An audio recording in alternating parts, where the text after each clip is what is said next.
Hello guys, कैसे हैं आप सब। आई होप आप सब ठीक होंगे। Welcome to my channel. So as you know हमारी एंशिएंट हिस्ट्री हो चुकी है कंप्लीट। लास्ट वीडियो में हमने वो चेरा, चोलास, पांड्यास, संगमेट करके कंप्लीट कर लिया था।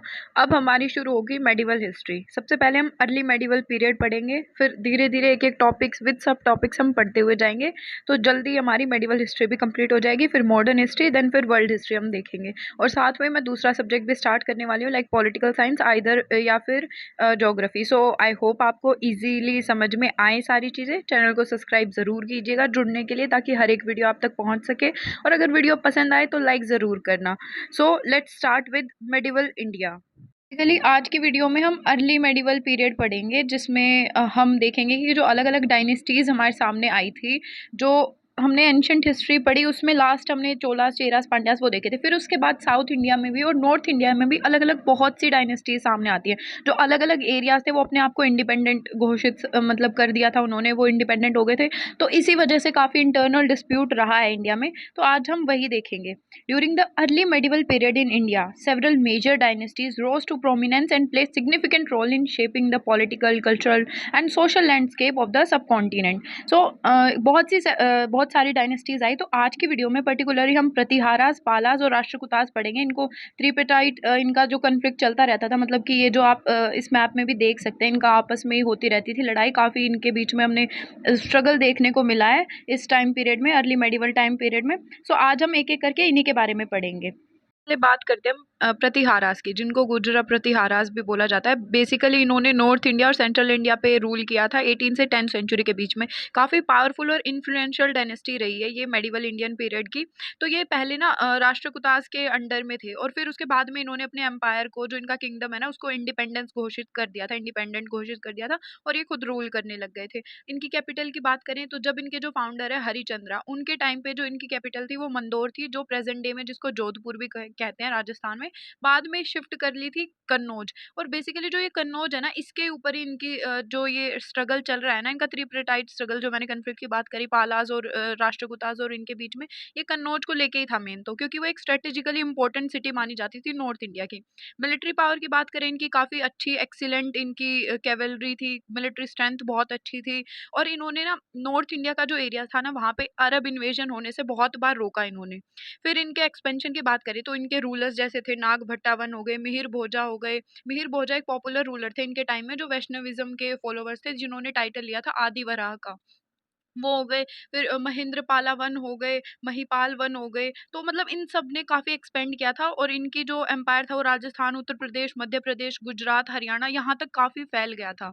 और अगर इनके कल्चर की बात करें तो इनका जो आर्ट और लिटरेचर है वो काफ़ी, मतलब पैट्रन थे उस चीज़ के, काफ़ी वो फ्लोरिश भी हुआ इनके टाइम में। और जो कन्नौज है वो centre of learning and attracted scholars from various regions. Kannauj एक सेंटर बन गया था काफ़ी लोगों को, लर्निंग वालों को अट्रैक्ट करने का। और इनका स्ट्रगल चलता ही रहता था, कभी with Rashtrakutas, the Palas, to gain the control over Ganges और यमुना द्वाब, जो है ना, जो कन्नौज मैंने बताया, उसके ऊपर कंट्रोल लेने के लिए इनका स्ट्रगल चलता ही रहता था।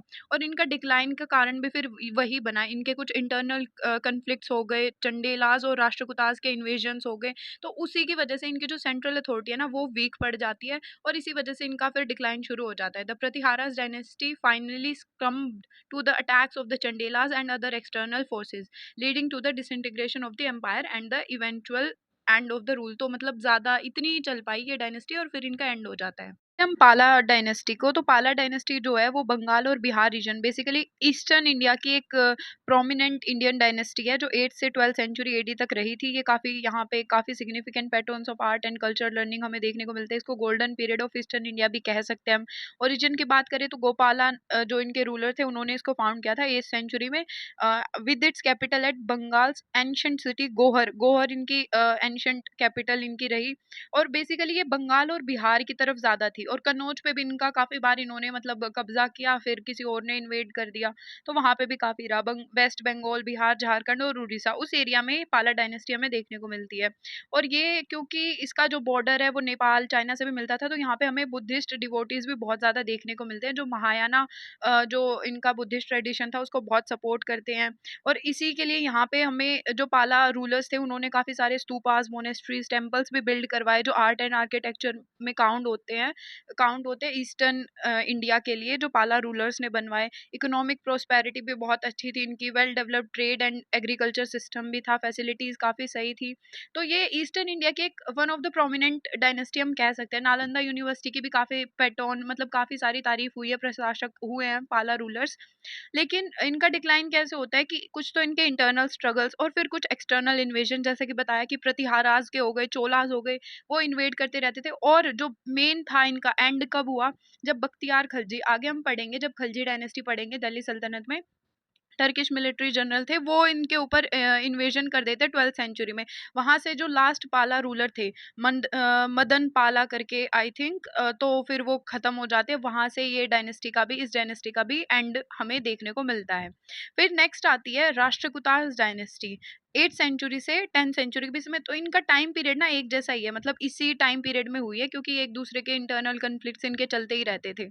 राष्ट्रकूटाज डायनेस्टी के बारे में ना हमें इलोरा और समुद्र इंस्क्रिप्शन करके है ना वहाँ से पता लगता है। तो ये डेक्कन का जो एरिया है ना, जो प्रेजेंट डे में सदर्न इंडिया है, वो पूरा एरिया इस मैप में देख सकते हो, ये पूरा एरिया राष्ट्रकूटाज के अंडर में आता था। अगर इनके ओरिजिन की बात करें ना, तो पहले ये जो चालुक्यास थे उनके अंडर में ही थे, उनके फिडिट्रीज थे। बाद में इन्होंने अपने आप को, अपने किंगडम को इंडिपेंडेंट घोषित कर दिया। तो इनके जो वो थे दांती दुर्ग, उन्होंने चालुक्य ऑफ बादामी को हराया और तब उन्होंने राष्ट्रकूटाज की ये जो डायनेस्टी है उसको इस्टेब्लिश करा। और इनकी कैपिटल की बात करें तो वो मान्यखेत है, इन्होंने शिफ्ट कर ली थी। जो प्रेजेंट डे में मालखेड़ा है कर्नाटका में, वो थी काफ़ी प्रोमिनेंट कैपिटल रही है इनकी। मिलिट्री पावर भी इनकी बहुत अच्छी थी, स्किल्ड मिलिट्री टैक्टिक्स थे, काफ़ी कैंपेन भी इनके सक्सेसफुल रहे, मिलिट्री कैंपेन जो इन्होंने किए हैं। इन्होंने अपने एम्पायर को खूब बढ़ाया और काफ़ी अच्छा भी रहा। इनके में अगर रूलर्स की बात करें तो पहले सबसे पहले दांती दुर्ग आते हैं, जिन्होंने ये इस्टेब्लिश किया था ये एम्पायर, जिन्होंने चालुक्यास के किंग को हराया था। फिर कृष्णा वन आते हैं, जो इनके बेटे थे, सक्सेसर थे, उन्होंने भी काफ़ी एक्सपेंशन किया, नई टेरिटरीज कंक्वायर करी। फिर उसके बाद इसमें एक ध्रुवा करके भी आते हैं, वो मैं यहाँ पे मेंशन करना भूल गई, जो ग्रेटेस्ट रूलर माने जाते हैं। इनके टाइम पे काफ़ी जो राष्ट्रकूटाज की पावर है वो एकदम जिनीथ पे थी, काफ़ी पीक पे थी। जो वो फर्स्ट डेक्कन किंग ऐसे थे जिन्होंने ना कन्नौज पे वो किया था, मतलब कब्जा किया था। फिर उसके बाद गोविंदा टू आते हैं, इन्होंने भी काफ़ी एक्सपेंड किया। फिर अमार घोष वन आते हैं, ये सबसे मतलब एक इम्पोर्टेंट ग्रेट रूलर माने जाते हैं। इनके टाइम पीरियड पे भी काफ़ी फ्लोरिश हुआ था, ये आर्ट और लिटरेचर लर्निंग को भी इन्होंने काफ़ी वो किया, फ्लोरिश किया। इनका जो टाइम पीरियड है ना उसको गोल्डन एज ऑफ राष्ट्रकूटाज बोल सकते हैं। फिर कृष्णा टू भी आते हैं, उन्होंने काफ़ी चैलेंजेस फेस्ड करे, उनके जो वेस्टर्न चालुक्यास थे उनके इन्वेजन होते रहते थे, तो उन्होंने भी काफ़ी चैलेंजेस फेस करे। फिर इंदिरा थ्री आते हैं, फिर अमार घोष टू भी आते हैं, जिनके टाइम पे भी काफ़ी कन्फ्लिक्ट हुए, एक्सटर्नल इन्वेजन होने स्टार्ट हो गए थे। फिर कृष्णा थ्री तक ना काफ़ी इंटरनल रेबिलियंस होने स्टार्ट हो गए, काफ़ी एक्सटर्नल इन्वेजन्स होने स्टार्ट हो गए, तो जिसकी वजह से ना धीरे धीरे फिर वो इनके जो इंटरनल जो इनकी वीक होती गई इकोनॉमी और वो सारी चीज़ें धीरे धीरे वीक होती गई। और ये एज आई मेंशन कि काफ़ी पैट्रोन्स थे इनके आर्ट और लिटरेचर के, और इनकी जो कंस्ट्रक्शन है ना, इन्होंने काफ़ी सारे रॉक कट टेम्पल्स कंस्ट्रक्ट करे हैं, जो फिलहाल यूनेस्को वर्ल्ड हेरिटेज साइट में भी माने जाते हैं। जो एलोरा केव्स जो मैंने बताया ना, इंस्क्रिप्शन से इनके बारे में पता लगता है, वो यूनेस्को वर्ल्ड हेरिटेज में भी शामिल है। और रिलीजन की बात करें तो इनमें ना तीनों रिलीजन को मतलब इन्होंने फॉलो किया था। शिविज्म को भी, शिव विष्णु के भी काफ़ी वर्शिप होती थी, और जैनिज्म बुद्धिज्म ये सारे इसमें मतलब डिक्लाइन नहीं हुए थे, बट ज़्यादा इन्होंने फोकस किया था हिंदुइज्म पे। और फिर 10th सेंचुरी तक राष्ट्रकूटाज डिक्लाइन होना शुरू हो गया था एक्सटर्नल और इंटरनल कन्फ्लिक्ट्स की वजह से, और फिर कुछ जो इनके रूलर्स वगैरह थे वो थोड़े वीक आने स्टार्ट हो गए, तो फिर धीरे धीरे करके ये भी बिल्कुल डिक्लाइन हो गया। ये लास्ट में ये मैप है, इसमें आप देख सकते हो तीनों एम्पायर कैसे एक दूसरे के आसपास हैं, कैसे इनके बीच में स्ट्रगल चलता ही होगा। सो आज की वीडियो में बस यही 3 डायनेस्टी कवर करी है मैंने। अगली वीडियो में मैं कोशिश करूँगी जो मेडिवल हिस्ट्री है उसमें जो अलग-अलग और डायनेस्टीज़ आती हैं ना सामने, जो नॉर्दर्न डायनेस्टी है, राजपूत किंगडम जो थे वो कवर करेंगे, चालुक्यास हो गए उनके बारे में भी पढ़ेंगे, और 1-2 डायनेस्टीज़ और हैं। और अगर कोई इंपॉर्टेंट आपको लगे तो आप भी बता सकते हैं, मैं उस पे भी अलग से वीडियो बना दूँगी। तो बस आज की वीडियो में इतना ही। See you in the next video.